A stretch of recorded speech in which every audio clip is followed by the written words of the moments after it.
start the movie with a big inspirational speech in your introduction, which is so hard because inspirational speeches can always be very trite and just eye-rolling. How did you go about making it so fun and so enjoyable? Well, I think it was written that way. First of all, I think and a lot of that is lifted from the book, and then Stephen also adapted it in this way. That is fun. I think. I also, that is what you do when you're teaching middle school. I used to teach middle school, and I think so much of making those classrooms successful is about management of energy. It's actually the same thing you do in a rap show, right? It's like you have a series of things you have to get through and a bunch of things you have to say and a bunch of things you have to do. But your real job is to sort of manage the energy in the room.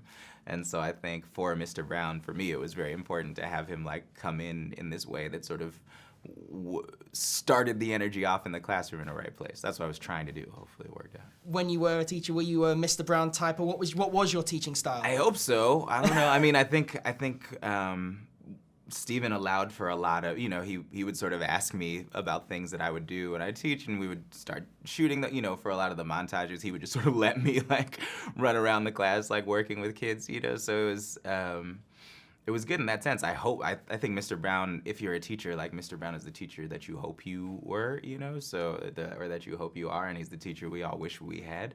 100%. So, yeah.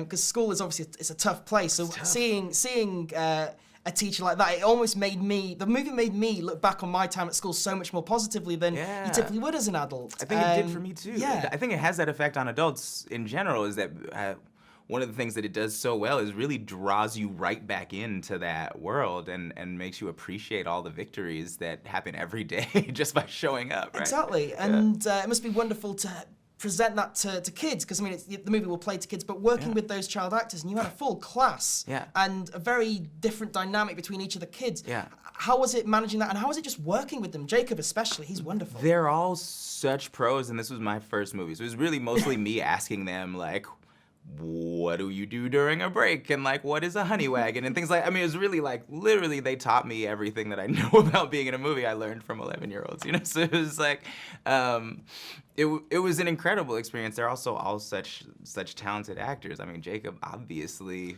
the things that he's accomplishing in this film, but really all of those kids, when you watch those performances, you're just they're so honest, they're so grounded, and they're so alive. And that is, it's a thing we all go to school to try and figure out how to do again, to just approach things in that with that kind of honesty.